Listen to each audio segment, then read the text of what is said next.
It's reported that sedimentation is the biggest issue to the Hauraki Gulf.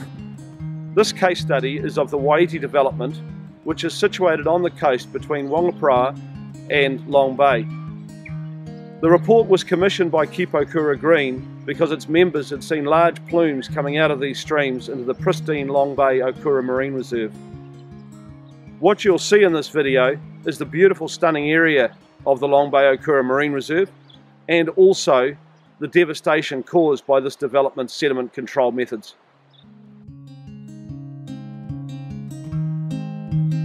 I'm fighting still with a little voice and a big heart, 'cause all I need some room to grow. I'll be on my way in the morning when the sun begins to shine.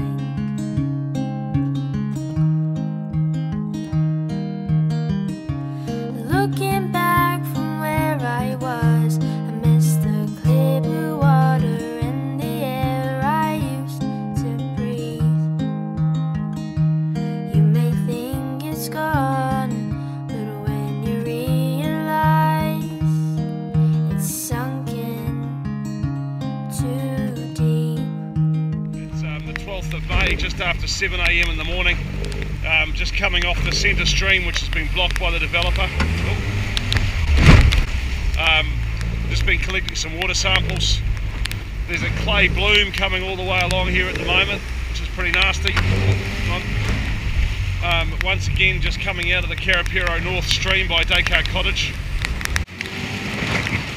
And so we'll head along and go and have a look at that and see what we can see.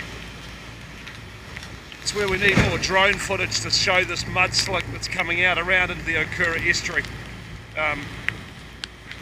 It comes out of Karapiro North stream and with an incoming tide sweeps it along Karapiro Beach, around Dakar Point and into the Okura estuary. And so it's yeah, quite a mess as per usual. In March and April 2017 we were extremely concerned about the amount of sediment that had been running off this site for over a year. And with winter approaching, we approached the Council and the Department of Conservation to ask them to ensure that there were no winter works orders, which would only compound the issue, we believed. These requests were ignored and consents to continue operating into the winter were granted to the developer. The short-term effects of this development on Karapiro Beach are obvious. After rain events, mud comes down these streams and settles on the beach, changing the habitat of pristine sand and crystal clear water to one of muddy water and settling mud onto the bottom. The centre stream area was an area of major concern to us. The sediment loads coming off the stream were extremely high, and we saw hay bales being placed into the stream in about April. We then approached the council and showed our concern and said, you know, what was going on, and we're told that perhaps there was a reclamation coming on this area. And we were aghast at this and quickly rushed in one of our ecologists to check the stream. So if you have a look at the footprints here, you can see that there's a layer of clay underneath this top layer of sand. And if I get a piece here, I'll dig a piece up so you can see what it looks like. Let's see if it shows up. That's what it should look like. There we go. So you can see here the layer of clay which is deposited on this bank, and then the storm has blown sand up this creek probably on the high tide and covered it. So when you're walking on it, it feels like it's really slippery under feet, but it looks like sand, and that's the reason why. Just this layer, absolute choking layer of clay, which would, I would imagine, kill everything underneath it. A week later, the developer reclaimed 75 metres of the saltwater marsh, what we believe is part of the marine reserve, and formed a very large lake behind it of untreated sediment. This sediment is obviously going to have a huge effect. The saltwater marsh is now crushed and dead under the weight. The freshwater streams and wetlands are clogged with sediment. And the sediment's now running along behind Dakar Cottage out to Karapiro Stream. And you can see by this video the amount of clay colour water entering the already dirty Karapiro stream. Before it's gone. Oh, oh, oh. Oh, oh, oh.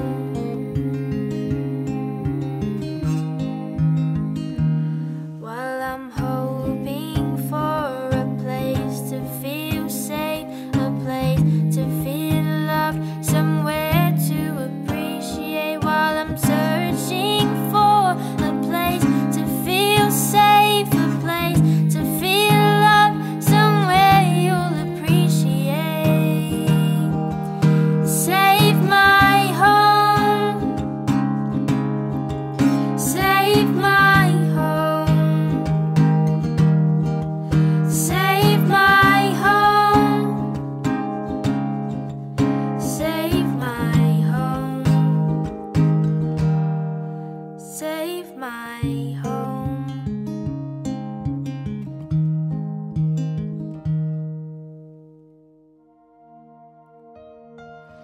Community groups have spent thousands of hours protecting and enhancing this area over the decades. We are outraged by the lack of protection the stunning area is getting from the developer, council and the Department of Conservation. Acts of Parliament, the council's own plans and objectives, all are there to protect areas like this, and yet they seem impotent to do so. And even worse than that, the council's officers charged with protecting the area say this level of pollution and damage is acceptable. We have decided to go public on the Weiti case study because we feel we have exhausted all of our options with Council and the Department of Conservation. And you can help by sharing this video with friends and family, and also contacting your local MP, Department of Conservation and councillors, and let them know what you think about the level of damage being done to the Long Bay Okura Marine Reserve and Hauraki Gulf.